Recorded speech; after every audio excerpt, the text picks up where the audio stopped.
Hello students, this is Babita here and welcome to V1 classes. बच्चों, हम पढ़ रहे हैं क्लास 8 साइंस का सेकंड चैप्टर सूक्ष्म जीव मित्र एवं शत्रु। इस चैप्टर का जो प्रीवियस वीडियो था उसके अंदर हमने देखा था लाभदायक सूक्ष्म जीव के बारे में, यानी वैसे सूक्ष्म जीव जो हमारे लिए यूजफुल हैं। और आज यहाँ पर हम बात करेंगे ऐसे सूक्ष्म जीवों की जो हमें हार्म करते हैं, हमें नुकसान पहुंचाते हैं, हमें हानि पहुंचाते हैं, उनके बारे में हम यहाँ पर बात करेंगे। तो आपने देखा होगा कि बारिश का जो मौसम होता है उसमें आपकी जो लेदर की जैकेट होती है उनके ऊपर एक फफूंद लग जाती है, वो खराब होने लग जाती है। वो किसके कारण खराब होने लग जाती है? माइक्रो ऑर्गेनिज्म के कारण खराब होने लग जाती है। या फिर ब्रेड है या पाव है, उनके ऊपर भी एक ग्रीन कलर की लेयर आ जाती है, यानी फफूंद आ जाती है। वो भी किसके कारण होती है? सूक्ष्म जीवों के कारण होती है। तो ऐसे बहुत सारे सूक्ष्म जीव हैं जो हमें हानि भी पहुंचाते हैं। तो सबसे पहले देखिए, हम बात करते हैं संक्रामक रोग के बारे में। संक्रामक रोग क्या होता है?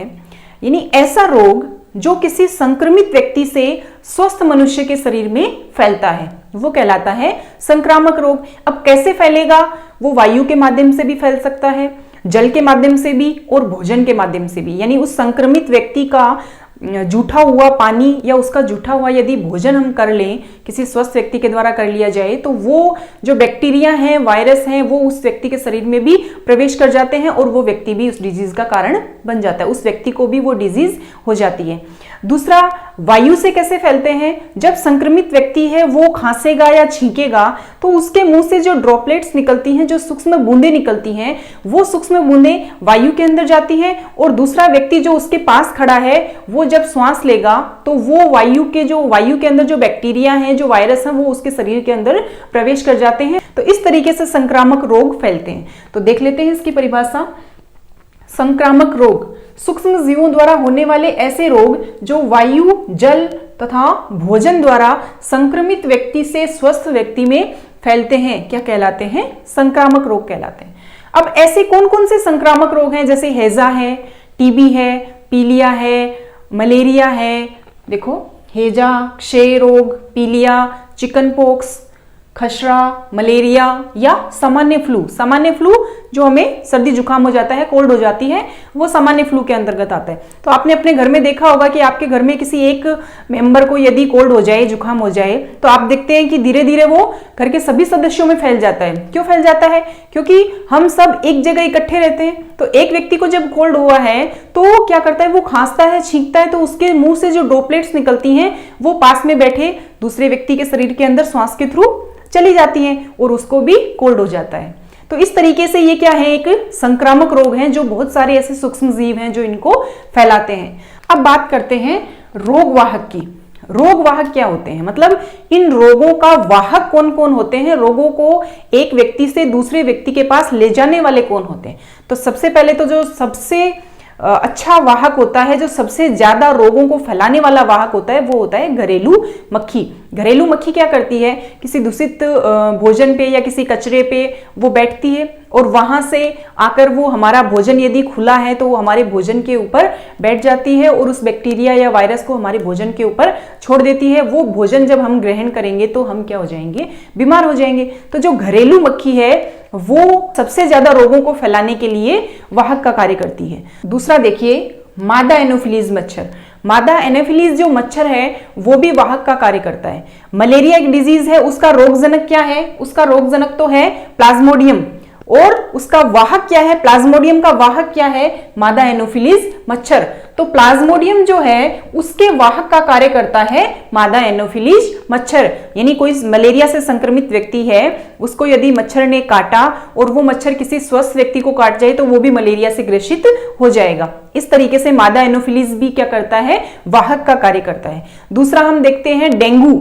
डेंगू वायरस जो है उसका वाहक क्या है? मादा एडिस मच्छर है। मादा एडिस मच्छर जो है वो डेंगू वायरस का वाहक है। तो ये घरेलू मक्खी, मच्छर, ये क्या करते हैं? वाहक का कार्य करते हैं, रोग वाहक का कार्य करते हैं। इसके बाद हम देखते हैं कि कौन कौन से ऐसे सूक्ष्म जीव हैं जिनसे हमें डिजीज हो जाती है, यानी सूक्ष्म जीवों द्वारा होने वाले रोग। तो सबसे पहले हम बात करते हैं टीबी यानी क्षय रोग की। क्षय रोग किससे होता है? बैक्टीरिया के कारण होता है। कौन से बैक्टीरिया के कारण होता है? Mycobacterium tuberculosis. ये बैक्टीरिया का नाम है माइक्रोबैक्टीरियम ट्यूबरक्लोसिस, इसके द्वारा फैलता है टीबी। तो इसका संचरण का तरीका क्या है? टीबी के संचरण का तरीका क्या है? वायु।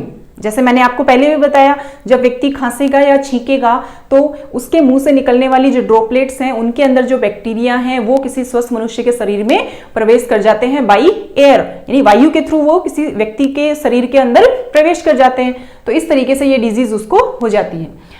अब इसका बचाव क्या है? बचाव, प्रारंभिक बचाव की बात कर रहे हैं हम यहाँ पर। तो यहाँ पर बचाव क्या होगा? उचित समय पर टीबी का टीका लगवाया जाएगा, डीपीटी का इंजेक्शन लगवाया जाएगा।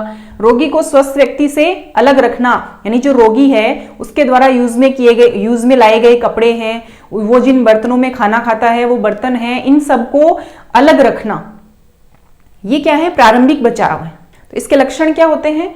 खांसी आती है, सर दर्द, लंबे समय तक बुखार रहता है, ये इसके लक्षण हैं। फिर बात करते हैं हम खसरा, मीजल्स। खसरा किसके कारण होता है? वायरस के कारण होता है। वायरस कौन सा? Rubella virus. रूबेला वायरस ज्यादातर बच्चों को प्रभावित करने वाला एक वायरस है। जो खसरा रोग होता है वो ज्यादातर 15 साल से जो छोटे बच्चे हैं उनको ज्यादातर ये प्रभावित करता है। संचरण का तरीका क्या है? वायु से ज्यादातर फैलता है ये। दूसरा, इसके भी यही बचाव है, यानी उचित समय पर रूबेला का टीका लगाया जाता है बच्चों को। दूसरा, उन बच्चों के संपर्क में दूसरे बच्चों को नहीं आने दिया जाता है, यानी उनको थोड़ा अलग रखा जाता है। तो खसरा के अंदर भी क्या होता है? इसके क्या लक्षण है? जो 15 साल से छोटे बच्चे हैं उनके शरीर के ऊपर लाल धब्बे पड़ने लग जाते हैं, बुखार आने लग जाता है, ये इसके लक्षण है। फिर बात करते हैं चिकन पॉक्स की। चिकन पॉक्स जो है वो भी एक वायरस से होने वाली डिजीज है। चिकन पॉक्स कौन से वायरस से होता है? वेरिसेला जोस्टर नामक वायरस से होता है। इसमें क्या होता है? इसके अंदर भी व्यक्ति को बुखार आने लग जाता है, उसके शरीर के ऊपर लाल कलर के दाने पड़ने लग जाते हैं। शरीर के अंदर किसी भी भाग के ऊपर दाने पड़ सकते हैं, चेहरे पे दाने पड़ सकते हैं, पेट पर पड़ सकते हैं या फिर पैर के ऊपर भी हो सकते हैं। तो लाल रंग के दाने होने लग जाते हैं। इसके संचरण का तरीका क्या है? इसके संचरण का तरीका है या तो वायु या फिर उस व्यक्ति के डायरेक्ट कोई संपर्क में आए तो भी ये रोग हो जाता है। इसका भी हम बचाव के क्या उपाय हैं? यही उपाय हैं, उचित समय पर टीकाकरण और उस व्यक्ति को दूसरे व्यक्ति से अलग रखना। फिर बात करते हैं पोलियो की। पोलियो जो है वो भी एक वायरस के कारण होता है जिसको हम बोलते हैं एंटेरोवायरस। एंटेरोवायरस के कारण पोलियो फैलता है। पोलियो के संपर्क का जो संचरण का माध्यम है वो क्या है? वायु या जल। तो पोलियो जो होता है वो एक तरीके से केंद्रीय तंत्रिका तंत्र को प्रभावित करने वाली डिजीज है। इसमें क्या होता है? प्रारंभिक तौर पे तो व्यक्ति को यानी बच्चे को बुखार आता है या फिर उसका सर दर्द होता है, कमजोरी फील होती है। धीरे धीरे जब इस चीज की तरफ ध्यान नहीं दिया जाता है तो क्या होता है? बच्चे के पैर में दर्द होने लग जाता है, यानी वो पैरालिसिस की स्थिति में आ जाता है, उसका पैर काम करना बंद कर देता है। तो एक तरीके से ये केंद्रीय तंत्रिका तंत्र को प्रभावित करने वाली डिजीज है। इसका भी क्या बचाव है? इसका बचाव भी है, उचित समय पर पोलियो के टीके लगाए जाते हैं, 2 बूंद जिंदगी की पिलाई जाती है। 5 साल से जो छोटे बच्चे हैं, बहुत सारे कार्यक्रम चलते हैं सरकार के द्वारा इसके लिए। तो इसका जो प्रारंभिक बचाव का तरीका है वो भी क्या है? उचित समय पर बच्चे को टीका लगवाया जाएगा, उसको पोलियो की दवा पिलाई जाएगी और दूसरा, उस व्यक्ति को दूसरे व्यक्ति से अलग रखा जाएगा। फिर बात करते हैं हम हेपेटाइटिस की। हेपेटाइटिस ए, हेपेटाइटिस जो होता है वो कई तरीके का होता है। Hepatitis A, B, C, D, यानी कई तरीके का हेपेटाइटिस होता है। आपके यहाँ पर है हेपेटाइटिस ए। ये भी क्या है? एक वायरस के कारण होता है जिसको हम बोलते हैं हेपेटाइटिस ए वायरस। इसके संचरण का क्या तरीका है? इसके संचरण का तरीका है जल। अब जल यानी दूषित पानी पीने से ज्यादातर ये होता है। तो दूषित पानी पीने से होगा तो बचाव क्या कर सकते हैं हम? यानी जो पानी है उसको उबालकर फिल्टर करके पिया जाए और टीकाकरण यानी उचित समय पर टीका लगवाया जाए। जो सिम्टम्स पीलिया के होते हैं, ज्यादातर सिम्टम्स इसके भी वही होते हैं। ये लीवर से स्टार्ट होता है, फिर व्यक्ति को बुखार आने लग जाता है, सर दर्द होने लग जाता है। तो ये जो हेपेटाइटिस है ये ज्यादातर दूषित पानी से या दूषित भोजन करने से फैलता है। फिर बात करते हैं हम हैजा की। जो हैजा है वो बैक्टीरिया के द्वारा होने वाली डिजीज है। कौन सा बैक्टीरिया है? Vibrio cholerae. विब्रियो कोलेरी नामक जो बैक्टीरिया है उसके कारण हैजा फैलता है। हैजा जो है वो हम यूं भी बोलते हैं कि जो दूषित पानी है वो पीने से भी हैजा हो जाता है, दूषित भोजन खाने से भी हैजा हो जाता है। इसका भी बचाव हम क्या कर सकते हैं? पका हुआ भोजन खाएं, पहले का पड़ा हुआ भोजन नहीं करें, ताजा बना हुआ भोजन करें, उबला हुआ पानी पिएं। ये इसके बचाव का प्रारंभिक तरीका है। हैजा जो है उसमें क्या होता है, व्यक्ति को दस्त लगने शुरू हो जाते हैं, उल्टी होने लग जाती है, बुखार आने लग जाता है, ये इसके सिम्टम्स हैं। फिर देखिए टाइफाइड। टाइफाइड जो है वो भी एक बैक्टीरिया के कारण होने वाला रोग है। बैक्टीरिया है साल्मोनेला टाइफी। साल्मोनेला टाइफी जो बैक्टीरिया है उसके कारण होता है टाइफाइड रोग। टाइफाइड रोग के संचरण का तरीका भी जल है, दूषित जल पीने से। टाइफाइड जो है उसको हम मोतीझरा भी बोलते हैं। क्या बोलते हैं? मोतीझरा। ये जो है स्टमक अमाशय को प्रभावित करने वाली डिजीज है। इसमें क्या होता है, व्यक्ति को सर दर्द होने लग जाता है, बुखार आती है, खाना जो वो खाता है उसका डाइजेशन नहीं हो पाता है, खाना पचता नहीं है, खाना नहीं पचेगा तो भूख नहीं लगती है। ये इसके क्या है, सिम्टम्स हैं। फिर देखिए मलेरिया। मलेरिया किसके कारण होता है? प्रोटोजोआ के कारण। कौन सा प्रोटोजोआ? प्लाज्मोडियम। और वाहक क्या है इसका? मादा एनोफिलीज मच्छर। तो मलेरिया जो है इसका रोगजनक है प्रोटोजोआ प्लाज्मोडियम। इसका वाहक कौन है, यानी इसके संचरण का तरीका क्या है? मच्छर है। तो इसके बचाव के उपचार क्या कर सकते हैं हम? प्रारंभिक तौर पर मच्छरदानी का यूज किया जा सकता है। हमारे आसपास पानी को इकट्ठा नहीं होने देना चाहिए। बारिश के मौसम में जो खाली पड़े टायर हैं या कूलर हैं उनके अंदर पानी इकट्ठा हो जाता है, तो वो पानी इकट्ठा नहीं होने देना चाहिए, क्योंकि उससे क्या होता है, बहुत सारे मच्छर उत्पन्न हो जाते हैं। तो ये तो हो गया इसके प्रारंभिक बचाव की बात। दूसरी बात, जब मलेरिया हो रहा है तो कुछ ऐसी औषधियां देता है, जैसे हाइड्रोक्लोरोक्वीन है, क्लोरोप्रीन है, बहुत सारी ऐसी एंटीबायोटिक औषधियां हैं जो उपचार में काम में ली जाती हैं। तो ये तो बात हो गई मनुष्य के अंदर होने वाली कुछ ऐसी डिजीज की, कौन कौन से सूक्ष्म जीवों के कारण वो डिजीज फैलती हैं, उनके संचरण का तरीका क्या है और उनसे प्रारंभिक तौर पे हम कैसे बच सकते हैं। अब इसके बाद हम बात करते हैं एंथ्रेक्स रोग की। जो एंथ्रेक्स रोग है वो ज्यादातर पशुओं में होने वाला रोग है। मनुष्य में भी होता है लेकिन ज्यादातर ये पशुओं में होने वाला रोग है। तो एंथ्रेक्स रोग का रोगजनक क्या है? बैसिलस एंथ्रेसिस जीवाणु है। इसका जो रोगजनक है वो एक बैक्टीरिया है, बैसिलस एंथ्रेसिस। ये जो बैसिलस एंथ्रेसिस बैक्टीरिया है इसकी खोज की थी रॉबर्ट कोच नामक वैज्ञानिक ने। इंपॉर्टेंट है। एंथ्रेक्स रोग का कारण क्या है? एंथ्रेक्स रोग का कारण क्या है? Bacillus anthracis bacteria. इसको क्या बोलते हैं? इसको जहरीला बुखार भी बोलते हैं। यानी पशुओं के अंदर बहुत तेज बुखार आता है 106, 7, 8 डिग्री तक। वो क्या होते हैं, पशु क्या होते हैं, इससे बुखार से तड़प कर इधर उधर गिरते हैं और लास्ट में मर जाते हैं। तो ये बहुत ही खतरनाक बीमारी होती है एंथ्रेक्स रोग। दूसरा देखते हैं खुरपका व मुंहपका रोग। खुरपका व मुंहपका रोग जो है वो जानवरों में होने वाला रोग है।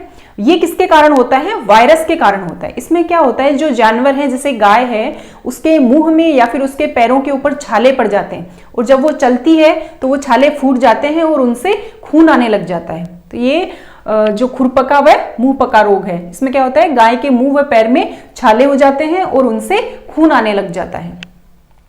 अब ये तो बात हुई जानवरों की, यानी जानवरों में कौन कौन से रोग होते हैं, किसके कारण होते हैं। अब बात करते हैं कुछ पादपों में होने वाले रोग जो सूक्ष्म जीवों के कारण होते हैं। पादपों में कौन कौन से रोग होते हैं? सबसे पहले हम बात करते हैं नींबू के कैंकर रोग की। नींबू का जो कैंकर रोग है वो होता है बैक्टीरिया के द्वारा।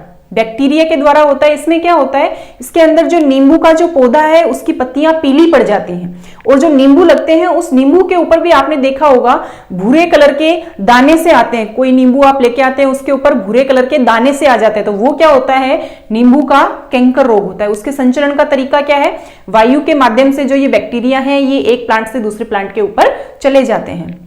फिर बात करते हैं गेहूं के रस्ट रोग की। गेहूं का जो रस्ट रोग है वो होता है कवक के कारण। कवक के कारण होता है। इसके भी संचरण का तरीका वही है, वायु के द्वारा ये एक प्लांट से दूसरे प्लांट के ऊपर संचरित होता है। इसमें भी क्या होता है, जो गेहूं की जो प्लांट है उसकी पत्तियां हैं वो पीली पड़ जाती हैं, यानी उसके ऊपर पीले रंग की धारियां आ जाती हैं। फिर बात करते हैं भिंडी का पीत रोग। तो भिंडी का जो पीत रोग है वो एक वायरस के कारण होने वाला रोग है।